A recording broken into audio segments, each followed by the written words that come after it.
El viento aullaba sobre las interminables extensiones de hielo blanco de la Antártida, como la respiración de un espíritu antiguo que nunca ha dormido.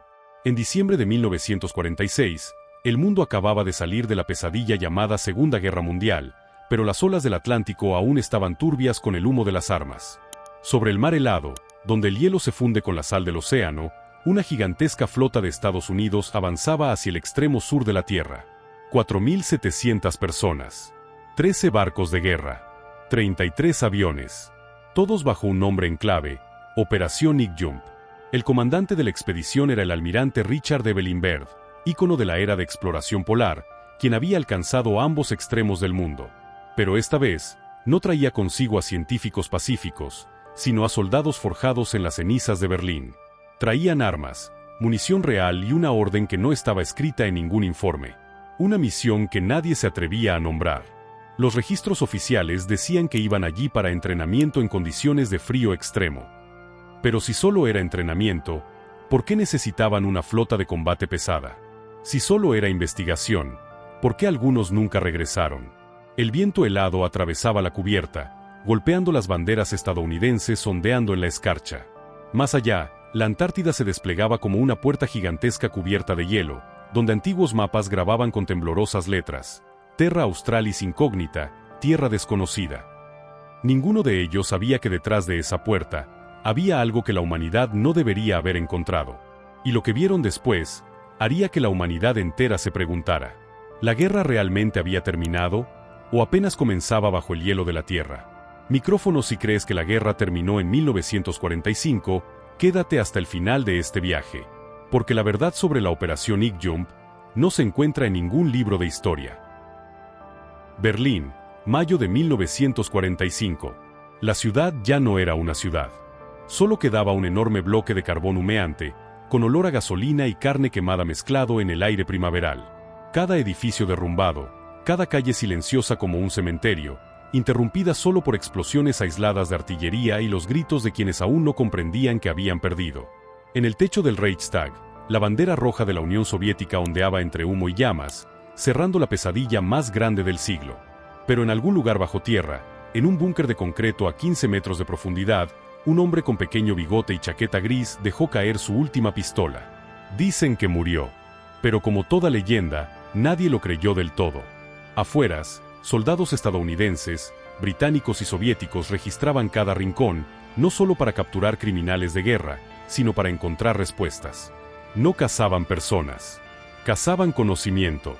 Entre búnkeres abandonados y montones de archivos chamuscados, encontraron cosas extrañas, modelos redondos como discos, planos con la inscripción Aunebu 2 y páginas llenas de fórmulas físicas más allá de la comprensión de la época. Un joven oficial estadounidense, el teniente Harold King, recordó que al abrir un cajón oxidado en el búnker de Peenemünde, centro de investigación de cohetes alemán, encontró un garabato sobre pergamino. Un disco metálico que brilla, con letras escritas a mano debajo: Das Licht kommt von Süden. La luz viene del sur. Nadie entendía su significado. Nadie se atrevía a preguntar por qué los alemanes dibujaban el diseño de un objeto volador en los últimos días de la guerra. Tras la rendición nazi, se elaboró una lista de oficiales SS capturados tan gruesa como un libro sagrado. Pero extrañamente, cientos de nombres nunca fueron marcados como capturados. Desaparecieron, sin registros, sin tumbas, sin rastro. Los rumores se propagaron por los bares de Múnich, los puertos de Hamburgo, e incluso en los cuarteles del ejército aliado. Algunos escaparon, no a Sudamérica, sino más al sur. Una tierra inhóspita que Alemania había visitado en 1938, Neuhovenland, la Antártida. El informe del capitán Alfred Richter, quien dirigió la expedición nazi a la región helada, describía cómo habían colocado cientos de banderas de hierro con la esvástica, afirmando la soberanía territorial, y construido estaciones meteorológicas en tierra de la reina Maud. Pero en el diario de un marinero, encontrado tras la guerra, había una anotación temblorosa.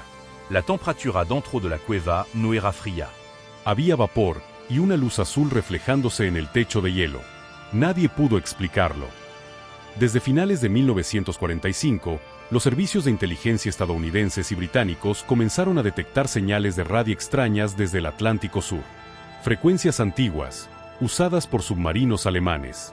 Mensajes fragmentados, mezclados con el ruido del viento y las olas. Uno de ellos fue registrado en la base naval de Recife, Brasil. U-530, reportando. Neushaven activo, nueva orden, preparar suministros. Luego, silencio absoluto. 2 meses después, el submarino U-530 fue capturado en Argentina. El capitán Otto Bermuth se rindió sin resistencia. Pero cuando le preguntaron por qué había navegado miles de millas hacia el sur tras el fin de la guerra, solo respondió con frialdad: cumplimos órdenes. No de Berlín. Nadie sabía de dónde venían esas órdenes. En Washington, en una sala subterránea del Pentágono, se reunió un grupo especial de inteligencia naval. Al mando estaba el coronel Harold S. Reynolds, un hombre de pocas palabras, con gafas, famoso por creer en cosas que otros consideraban locura. En la pared, un gran mapa de la Antártida estaba marcado con puntos rojos: Tierra de la Reina Maud, montañas Droning Maud y regiones sin nombre. Reynolds encendió un cigarro y observó los puntos rojos brillando bajo la luz amarillenta. Acabamos de ganar la guerra, dijo, voz grave y ronca. Pero si los alemanes realmente llevaron tecnología al sur, puede que no hayamos ganado nada. Nadie respondió. Solo el zumbido del aire acondicionado y la aguja del reloj deslizándose silenciosa sobre el número 12. En los meses siguientes, se desplegó la Operación Paperclip. Cientos de científicos alemanes fueron llevados a con nuevos nombres y uniformes, trabajando para la NASA, el ejército y la industria. Pero al revisar las listas, los generales estadounidenses notaron que decenas de líderes de proyectos secretos como Die Glocke, Aunebu, Brill no tenían registros de traslado.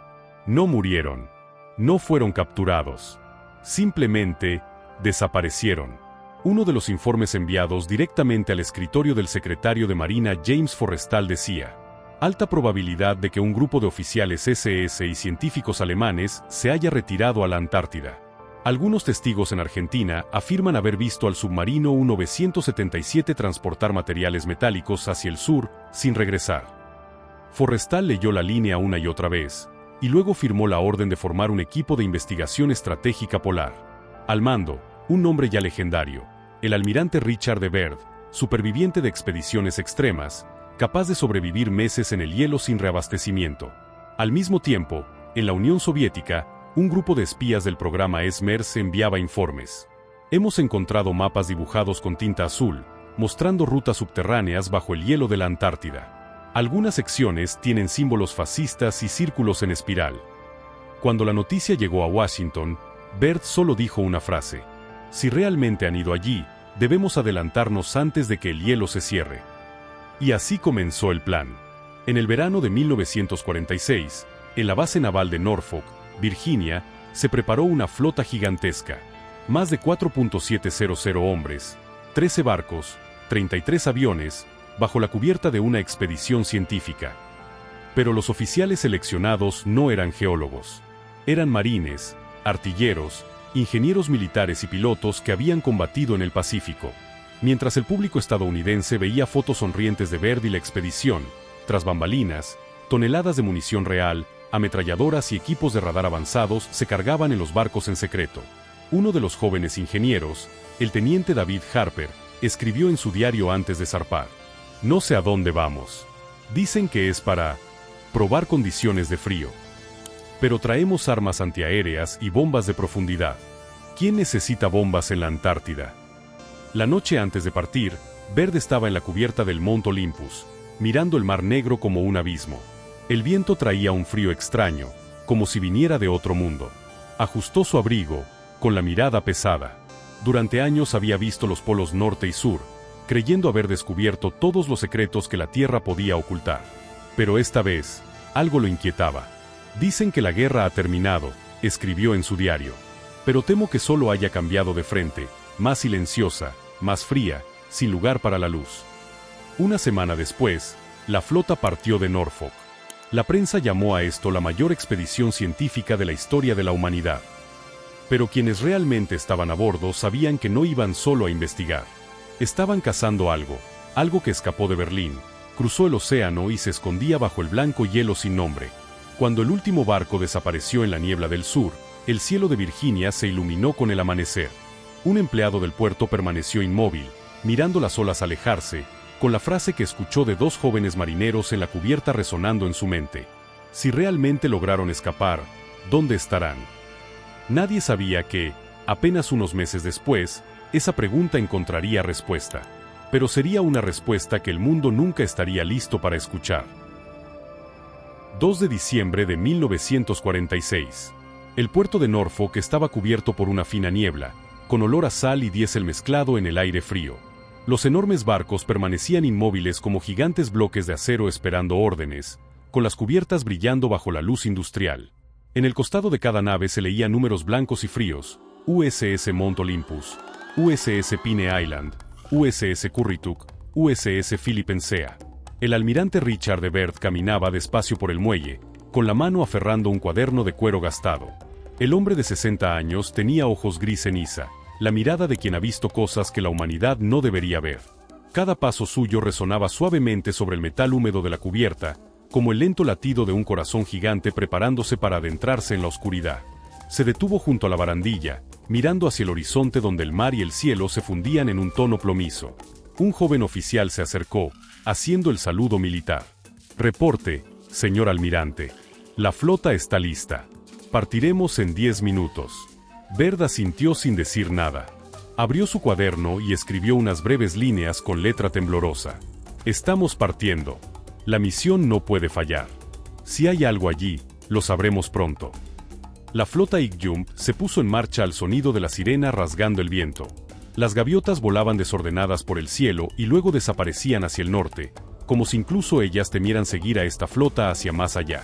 Se decía que era una operación de entrenamiento en condiciones de frío extremo, pero incluso los soldados jóvenes percibían que algo no estaba bien. ¿Entrenamiento que necesita un portaaviones completo? ¿Entrenamiento que lleva munición real, torpedos, bombas de profundidad y radar táctico? Esas preguntas se perdían en el viento del mar. Nadie debía preguntar, solo existía la orden: cumple con tu parte. Cruzaron el Atlántico rumbo al sur. Los días pasaban, las noches también, solo el ruido de los motores y el golpeteo de las olas. Un mundo distinto comenzó a aparecer cuando superaron el paralelo 60° sur, cielo blanco y difuso, mar negro como petróleo, y un viento tan frío que cortaba la ropa como navajas. En el comedor, los soldados casi no hablaban. Solo miraban sus tazas de café humeante, con la mirada perdida. Había algo en el aire, algo que todos sentían pero nadie se atrevía a nombrar. El teniente David Harper, ingeniero mecánico del Pine Island, escribió en su diario el día 17: «Llevamos munición real. Y nadie dice por qué». Pregunté al comandante, me miró largo tiempo y dijo: «¿Crees en fantasmas, Harper?» «Rey». Pero no sé por qué, cuando cae la noche, veo luces parpadeantes en el horizonte, una luz que no parece linterna ni bengala. Cuando aparecieron los primeros bloques de hielo, eran tan grandes como edificios. Blancos, fríos y silenciosos hasta dar miedo. El radar registraba continuamente interferencias. Los barcos debían moverse lentamente, girando derecha e izquierda como si cruzaran un gigantesco cementerio oceánico. El viento aullaba sobre las antenas. El hielo golpeaba los costados de los barcos produciendo un chillido penetrante. Los ingenieros debían golpear constantemente con martillos para romper la capa de hielo sobre la cubierta. Cada golpe sonaba como campanas de una iglesia abandonada. En la noche número 21, un marinero del Mount Olympus juró haber visto una sombra metálica circular cruzar el cielo, sin sonido, sin rastro de humo. A la mañana siguiente, Bert revisó el radar, no detectó nada. Pero no estaba tranquilo. Simplemente escribió otra línea en su diario: «Hay algo que nos sigue. Y no es el viento». Finalmente llegaron a la tierra de la reina Maud, la tierra que los alemanes llamaban Neuschwabenland, un lugar sin nada más que hielo y montañas puntiagudas como cuchillas levantándose hacia el cielo. Température, -50°C. Vientos tan fuertes que podían arrastrar a alguien si no estaba atado con cuerdas de seguridad. Los pilotos comenzaron los vuelos de reconocimiento con aviones PBM Mariner y R-4 de Dakota. Las enormes alas de metal se lanzaban al viento, chillando como gritos. Su misión: fotografiar, cartografiar y explorar montañas sin nombre. Cada avión despegaba y regresaba. Pero no todos. El 30 de diciembre de 1946, el PBM Mariner número George I despegó del Pine Island a las 10 de la mañana. 9 personas a bordo, incluido el teniente Ralph L. Halsey, piloto veterano de Okinawa. Volaron hacia el interior, donde el radar empezó a registrar señales extrañas, reflejos inusuales bajo la superficie del hielo. 11 horas después, nadie volvió a escuchar de George 1. La señal de radio se apagó. Cuando el equipo de rescate encontró el avión, estaba atravesado sobre un costado del glaciar, el fuselaje partido en dos, motores carbonizados. 3 muertos. 6 con graves quemaduras. El informe oficial, accidente técnico. Pero en el hospital del Mount Olympus, el sargento Joseph M. Carty, uno de los 6 sobrevivientes, dijo otra cosa, con voz temblorosa y ojos nublados por el miedo. No fue un accidente. Algo vino desde debajo del hielo. Giraba alrededor de nosotros, luego una luz blanca cegadora. Después, todo desapareció. Baird escuchó en silencio, la mano sobre el cuaderno. No preguntó más. Solo al salir de la habitación dijo al médico de guardia, «No lo pongas en el informe». 3 días después ocurrió otro incidente. Un R-4 de Dakota regresó antes de lo previsto, pero las cámaras de reconocimiento estaban chamuscadas, y el rollo de película se derritió dentro de su núcleo metálico. Cuando se le preguntó, el piloto solo dijo, «Vimos luz azul en la tormenta de nieve. No podía ser aurora. La luz se movía, como si nos estuviera siguiendo». Con el paso del verano antártico, la situación se volvió cada vez más extraña. El equipo de navegación estaba continuamente interferido. Las radios emitían sonidos metálicos extraños. A veces, en medio de la noche, se escuchaba un zumbido desde el fondo del hielo, como motores gigantes funcionando en algún lugar bajo sus pies. El capitán de marinería William Stokes contó, «Pensé que era el viento, pero cuando apoyé la oreja en el hielo, escuché un pulso. Rítmico. No podía ser natural». El almirante Baird comenzó a perder el sueño. Cada noche subía a cubierta, mirando el horizonte blanco pálido. Nubes moviéndose lentamente, reflejando la luz de la luna como gigantes brazos entrelazados. Sabía que la operación se estaba escapando de control. El 17 de enero de 1947, escribió en su diario, «Comienzo a creer que no estamos solos aquí. Hay algo vigilando esta tierra, y no quiere ser encontrado». 2 semanas después, una escuadrilla Dakota recibió órdenes de reconocer las montañas Drowning Mouth. Desde 4.000 metros de altura, vieron algo inesperado, tierra sin hielo. En medio del blanco infinito, un enorme valle cubierto de niebla, con agua fluyendo, bosques bajos, y nubes en espiral sobre él. Las fotos fueron selladas. Pero en el informe preliminar, los pilotos escribieron: Temperatura medida, plus 19 degrés Celsius. Totalement anormal. No podemos explicarlo. Cuando la noticia llegó a Baird, no dijo nada durante casi una hora. Luego ordenó: «Nadie debe acercarse a esa área, hasta que yo mismo vuele a inspeccionarla». A la mañana siguiente, subió personalmente a un Ski Master. Tripulación de 4. Volaron hacia el extraño valle. Según los registros de radio que quedaron, el vuelo duró 4 horas. Luego, la señal se perdió por completo. Cuando regresaron, el rostro de Baird estaba pálido, sus ojos vacíos. No habló en 2 días. Quienes estuvieron presentes contaron que escribió algo en su cuaderno y lo cerró con llave. Nadie pudo leerlo. Desde entonces, el ambiente en la flota cambió. Los vuelos fueron limitados. Los soldados recibieron órdenes de prepararse para retirarse. Sin razón oficial, solo una orden seca: terminen la operación. Regresant. Tras 8 semanas, Operation Nick Jump, prevista para durar 8 meses, terminó abruptamente. Cuando la flota partió de la Antártida, los vientos se levantaron, arrastrando enormes tormentas de nieve alrededor de los barcos. El radar registraba interferencias extremas. Algunos equipos de radio emitían señales de origen desconocido, a veces como código Morse, a veces solo un zumbido prolongado, como llanto desde el fondo del océano. La última noche, Baird escribió en su diario: «No estoy seguro de si exploramos o violamos algo. Quizás solo se nos permitió mirar de refilón, antes de ser expulsados». El 3 de marzo de 1947, la flota llegó a Chile. Los periodistas se abalanzaron, las cámaras disparaban sin cesar.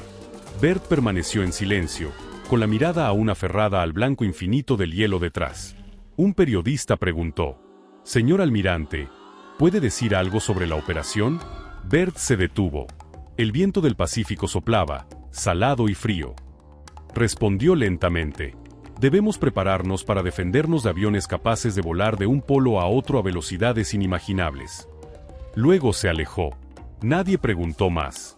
Años después, quienes participaron en Operation Ig Jump contaron que soñaban el mismo sueño: cielo blanco, luces en espiral y una voz que resonaba en el viento de nieve, ni humana, ni del viento, sino como advertencia desde lo más profundo bajo el hielo: váyanse. Esto no les pertenece. El mar estaba en silencio tras la tormenta. Cuando la flota se alejó de la región polar, la superficie del agua ya no tenía olas, solo un gris ceniza que se extendía hasta el horizonte. El hielo se derretía lentamente tras los barcos como fragmentos de huesos de un monstruo gigante que acababan de despertar. En el puente de mando, el almirante Byrd se sentaba frente a la ventana redonda, mirando la niebla. La débil luz del sol del verano antártico iluminaba su rostro, cansado y frío como el acero. Desde el día en que dejaron el valle sin hielo, casi no hablaba con nadie. Solo permanecía allí, a veces cerrando los ojos, a veces anotando algunas líneas en su cuaderno de cuero ya gastado. En la cubierta, los marineros limpiaban armas, desmontaban radares, enrollaban cables. Todo parecía normal, pero en sus ojos, nadie estaba normal. Habían visto algo que el lenguaje no podía describir. No era guerra. No era humano. No era de este mundo.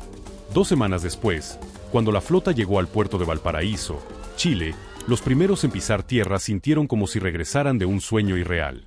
Nadie cantaba, nadie tomaba fotos. Solo estaba el viento. La prensa ya esperaba. Se abalanzaron con micrófonos, cámaras y luces parpadeantes. Un periodista chileno, canoso y con voz ronca, se acercó y preguntó: «Señor almirante Byrd, ¿podría compartir algunas palabras sobre la expedición?». Byrd se detuvo.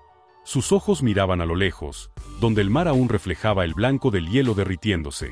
Luego habló, con voz grave, como quien recuerda una pesadilla. Estados Unidos debe prepararse para defenderse de aviones capaces de volar de un polo a otro a velocidades inimaginables. El salón quedó en silencio. Las cámaras dejaron de disparar. Nadie entendió sus palabras. Solo supieron que su tono no era el de orgullo de quien completa una misión, sino de alguien que ha visto el fin del mundo. Tras esa entrevista, Byrd fue repentinamente convocado a Washington. A toda la flota se le ordenó no mencionar nada sobre la operación. Todos los registros, diarios, fotografías, rollos de reconocimiento, fueron confiscados y marcados como classified, top secret. En una reunión cerrada en el Pentágono, el secretario de la Marina Forestal preguntó: ¿por qué una operación de 8 meses terminó en 8 semanas? Byrd respondió brevemente: porque nos acercamos demasiado. La sala quedó en silencio. Algunos generales sonrieron con desdén, creyendo que él sufría un shock por frío o algún trastorno mental. Pero Forrestal no. Lo miró largamente, y luego ordenó: a partir de ahora, todos los documentos relacionados con Ig Jump quedan sellados indefinidamente. La prensa estadounidense comenzó a sospechar. Algunos periódicos pequeños en Nueva York publicaron artículos: la Marina se retira urgentemente de la Antártida, por razones desconocidas. Inmediatamente, los artículos fueron retirados. Los periodistas fueron llamados a declarar. Poco después, el concepto de Operation Ig Jump desapareció de los medios, como si nunca hubiera existido. En el interior, quienes participaron en la operación comenzaron a morir uno a uno. Algunos en accidentes, otros se suicidaron, y algunos simplemente desaparecieron. El capitán de marinería William Stokes fue encontrado muerto en el baño, la pistola caída a su lado. En el espejo estaba escrito con vapor: «It's still calling me». Todavía me está llamando. El ingeniero Harper sufrió un accidente automovilístico cuando su coche cayó del puente, pero en su chaqueta había un papel arrugado, un boceto de un disco metálico volando por el cielo. El sargento M.C. Carty, quien había relatado la luz que surgía del hielo, ingresó en un hospital psiquiátrico. Gritaba sin cesar en las noches: «No se nos permite bajar allí. No se nos permite». El almirante Byrd permaneció en silencio. No volvió a aparecer en público. Se dijo que sufrió una depresión severa y vivió retirado en una granja en Virginia. Un amigo cercano, el periodista Lee Van Atta, quien le entrevistó en Chile, contó que en su último encuentro, Byrd miró al cielo invernal y murmuró: «He volado sobre una tierra que no está en los mapas. Allí hay vida. E inteligencia. Pero no nos pertenece». Esas palabras nunca fueron publicadas oficialmente. En 1949, James Forrestal, el único en el gobierno que apoyaba a Byrd, cayó desde el piso 16 del hospital de Bethesda. Su muerte fue catalogada como suicidio por estrés. Pero en su diario había una línea inconclusa. No quieren que el público sepa que bajo el hielo, algo está activo. Décadas después, cuando parte de los archivos ICJUMP fueron desclasificados, se descubrió que algunas páginas del informe fueron arrancadas, fotografías de reconocimiento quemadas, y un telegrama borroso enviado a Washington en 1947. Se ha detectado estructura metálica. Forma circular. Radio de 300 metros. Fuente de calor extraordinariamente intensa. Alta probabilidad de origen artificial. Sin firma. Sin ubicación. Solo una última línea escrita en tinta roja. Mission compromise. Recommend full retreat. Misión comprometida. Se recomienda retirada total. Desde entonces, Operation ICJUMP fue borrada oficialmente de los registros históricos. No hubo conferencias. No hubo medallas. No hubo honores. Pero entre los investigadores, los rumores persistieron. Se decía que algunos oficiales sobrevivientes contaban que en las últimas noches en la Antártida escuchaban motores metálicos rugiendo bajo el hielo, un sonido constante, como máquinas gigantes trabajando. Algunos hablaban de luces azules en espiral durante las tormentas de nieve, y de bloques de acero redondos que volaban desde laderas montañosas, desapareciendo entre las nubes. Un oficial de la Marina, años después, narró con voz ronca por el alcohol. Pensábamos que éramos los buscadores. Pero resultó que fuimos los descubiertos primero. En el invierno de 1954, Byrd apareció por última vez en televisión. Habló sobre el futuro de la Antártida, con voz suave y distante. Creo que allí aún quedan maravillas. Pero debemos aprender a respetarlas, antes de que sea demasiado tarde. Luego sonrió, la sonrisa cansada de quien ha visto un secreto más grande que la humanidad. Después, nunca volvió a aparecer. En los años 1960, satélites de reconocimiento estadounidenses detectaron zonas calientes bajo el hielo de Queen Maud Land, fuentes de calor extraordinarias, con forma perfectamente circular, de cientos de metros de diámetro. La explicación oficial, actividad geotérmica. Pero los analistas de radar sabían la verdad, la Antártida no tiene volcanes activos. Hoy, cada vez que alguien menciona Operation ICJUMP, la historia siempre termina con la misma pregunta. Si aquella operación era solo exploración, ¿por qué murieron así los sobrevivientes? Y a veces, en viejos registros de radio, todavía se oyen señales débiles provenientes del extremo sur. Zumbidos metálicos, pulsos rítmicos, y luego silencio. Como si bajo ese hielo, una máquina siguiera funcionando. Y estuviera esperando. El mar de hielo seguía respirando con largos y regulares latidos, como el pecho de una criatura ancestral, y cuando el recuerdo de la entrevista en Chile se desvanecía con el viento, otra cortina del siglo se cerraba suavemente. La gente pensaba que la historia había terminado allí. Un hombre canoso habló de aviones capaces de volar de un polo a otro y luego desapareció tras las puertas políticas. Pero el hielo no olvida, y bajo el hielo, algo aún mantiene los ojos abiertos en la noche. En 1959, los históricos apretones de manos sellaron un tratado, prometiendo que el confín del mundo solo vería paz e investigación. Mapas recién impresos cubrían la sala de reuniones con un blanco puro. Palabras bellas como copos de nieve caían en el fuego y desaparecían sin un sonido. Se hablaba de ideales comunes de la humanidad, pero entre marcas rojas clasificadas, había zonas circunscritas, círculos torpes sobre Queen Maud Land, como las marcas de una mano queriendo ocultar algo. Nadie preguntaba por qué un continente deshabitado necesitaba prohibiciones. Nadie preguntaba, porque algunas preguntas en sí mismas son insultos. Pasaron algunos años, y los satélites subieron a la órbita, aprendiendo a observar la Tierra con ojos más fríos que los humanos. Las primeras imágenes infrarrojas de Queen Maud Land mostraron vetas calientes como venas bajo la piel. Ese lugar debía ser la noche eterna de temperaturas bajo cero, pero había círculos que conservaban calor como fogatas ocultas. La gente los llamaba con nombres naturales: geotermia, anomalía de hielo, efecto de medición. Luego, un joven ingeniero añadió unas líneas de comentario, diciendo que los contornos eran demasiado perfectos para ser casuales, que la circunferencia era tan redonda que la regla debía avergonzarse. Después cambió de proyecto, de oficina, incluso de nombre en la lista de personal, como un clip cayendo de un expediente en medio del viento. Un viejo telegrama yacía dormido en una caja de lata oxidada durante muchas temporadas de lluvia. Cuando la tapa se abrió en 1996, El polvo y el olor a metal viejo golpearon la nariz de quien lo destapó. La tinta había corrido por tantas humedades, pero aún conservaba la mano temblorosa que escribió: se ha detectado base extraña. Estructura metálica. Forma circular. No humana. En la esquina del papel, una línea más pequeña, como la respiración agitada de alguien que no quiere ser escuchado. Queen Maud Área 211. Esos números parecían una puerta antigua. Solo hacía falta tirar fuerte, la bisagra crujiría y detrás se extendería un largo pasillo. En las décadas siguientes, perforar el hielo se volvió una forma de oración. En Vostok, la broca descendía como una torpe petición en la noche. Cuanto más profundo, más difusas las señales, más confundidos los termómetros, y algunas veces se oía el roce de metal donde solo debía haber roca y agua antigua.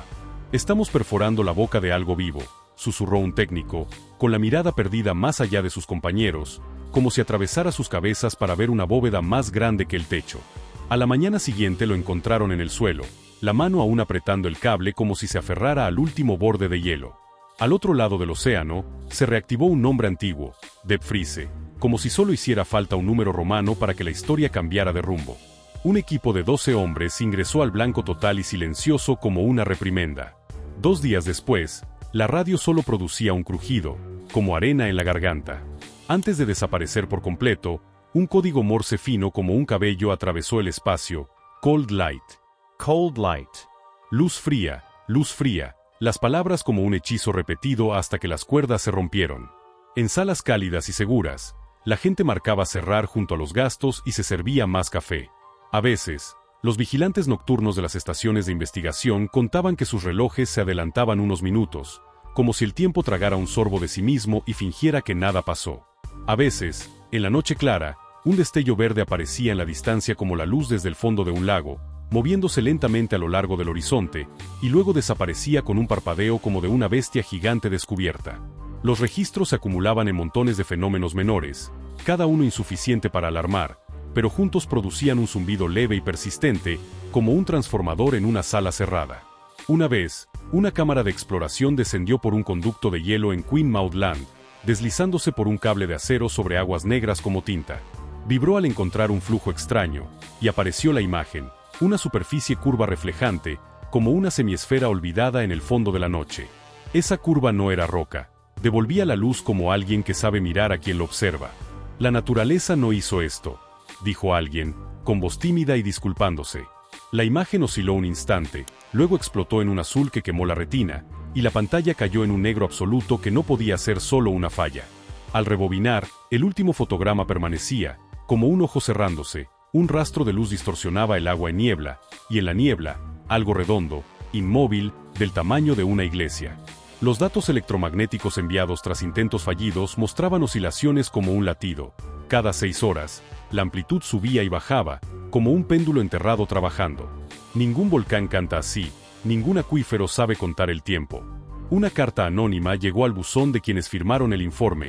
Deténganse. No investigant. Él los está investigando a ustedes. Sin remitente, pero con olor a metal como tornillos en un cuarto lo suficientemente frío para que la respiración se volviera palabra. En un año en que el mundo estaba agotado por nuevas listas de miedo, un señalamiento surgió desde el Polo Sur, con frecuencia limpia como una música sin letra. El guardia de la primera noche pensó que era interferencia, el segundo dijo que era reflejo. Al tercero, el descodificador mostró 4 palabras, simples como un saludo por una puerta entreabierta: We are still here. Todavía estamos aquí. Y luego la señal se apagó, cortés como un invitado cerrando la puerta al salir. Pasaron más largas temporadas de hielo. Cambiaron destornilladores, cables, equipos de guardia. Solo el viento permanecía. Algunas noches, el viento soplaba hacia atrás, haciendo que el vigilante creyera oír un susurro en un idioma sin palabras. Váyanse de aquí. No es de ustedes. Esa frase había dejado mudo al almirante Byrd ante la ventana redonda de su barco, y ahora parecía un campanario colgado bajo el hielo, que a veces se mueve, a veces calla tanto que uno debe inclinar la cabeza para distinguir silencio de muerte. En alguna biblioteca al otro lado del océano, un cuaderno con pliegues del tiempo fue abierto por la mano de un estudiante desvelado. La tinta negra en las 2 páginas rasgadas aún no se había desvanecido como la imaginación de los guardianes. He sobrevolado la tierra verde en medio del hielo blanco. Debajo, máquinas circulares como espejos en movimiento, y una voz extraña me dijo que la humanidad no estaba lista. Varios llamaron eso una invención, pero los sobrevivientes, ya mayores, aún soñaban con aquella luz y el murmullo que provenía del fondo del mundo. En esos sueños, el cielo carecía de sol, solo había luz blanca cayendo de una cúpula de hielo invertida como un techo de iglesia. Los soldados viejos se veían sobre un plano infinito, y bajo la capa de hielo transparente, enormes círculos brillantes giraban lentamente como ojos de dioses encarcelados. Escuchaban el sonido de máquinas, no motores, no viento, sino respiración metálica. Algunos despertaban con sangre en la nariz, diciendo que aún oían susurros al abrir los ojos. No vuelvan. Tras la muerte de Baird, sus documentos personales fueron llevados a un archivo militar. Pero una noche de invierno de 1962, un extraño incendio consumió la administración donde se guardaban. Sin cosa identificada. Solo un guardia contó que antes de que las llamas estallaran, escuchó un zumbido metálico desde el sótano, como una radio encendida sin nadie ajustando. Desde entonces, el cuaderno de Baird se volvió leyenda. Algunos dicen que lo conservó un sobrino, otros que nunca existió, una manera de que la humanidad tejiera un misterio que no tenía valor de comprender. Pero en noches invernales, en estaciones de investigación antárticas, las luces en la sala de control parpadean cada 6 horas, igual que los ritmos electromagnéticos detectados en Queen Maud Land. Y a veces, al mismo tiempo, la radio se enciende sin tocarla, zumbido, y luego una voz extraña, lejana, distorsionada por las ondas, Still Here. Los científicos ríen, dicen que es fenómeno ionosférico, pero afuera, en la blancura nocturna, los vigilantes aún se apoyan en la baranda, mirando profundo al horizonte. Dicen que pueden ver la luz verde bajo el hielo, como el aliento del mar, solo que ascendente, no descendente. Algunos intentan fotografiarla, pero el filme siempre se quema o queda vacío, dejando solo manchas circulares como ojos en la niebla. Un ingeniero viejo de la estación MC Murdo, entonces con 67 años, dijo que mientras cambiaba las pilas del anemómetro, escuchó un sonido proveniente de la Tierra, ritmo regular, cálido, artificial. Al inclinar la oreja, una voz fría se coló como vapor. Han olvidado la promesa. Los ancianos que sirvieron en Operation Ignium rara vez hablaban de esos años. Vivían discretamente, evitaban prensa, luces y hielo. Pero a veces, cerca del final del día, miraban por la ventana, donde caen los copos, y sus ojos se perdían recordando otro lugar. Uno de ellos, el cabo Charles Bescott, le dijo a un sacerdote antes de morir: Los 6, padre. Bajo el hielo hay algo dormido. Lo despertamos. No perdona a nadie. No hay registro oficial de esa confesión, pero años después el sacerdote también desapareció mientras viajaba al Polo Sur con un equipo de investigación. Solo encontraron su crucifijo, congelado en un bloque de hielo como una lágrima transparente. A veces, en noches de sol que no se pone, aparece una sombra negra moviéndose bajo la superficie del hielo, kilómetros de largo. Se mueve demasiado uniformemente para ser sombra de nube, y demasiado rápido para ser una grieta. Los sismógrafos reaccionan, la aguja oscila en ciclos de 6 horas, otra vez 6 horas. Como el corazón de la Tierra, como el latido de algo que espera. Algunos dicen que Neuschwabenland no era una base, sino una puerta a una región entre este mundo y otro, donde los humanos no tienen derecho a estar. Baird llegó allí, y los que lo siguieron solo escucharon su eco. Otros creen que fue obra del hombre, una civilización olvidada, enterrada bajo el hielo antes de que la historia comenzara. Nadie sabe con certeza. Solo que en el Polo Sur, todo está en silencio, pero ese silencio nunca es vacío. Está lleno de pequeños sonidos, vibraciones leves, sonidos imposibles de medir, como un suspiro prolongado de la Tierra.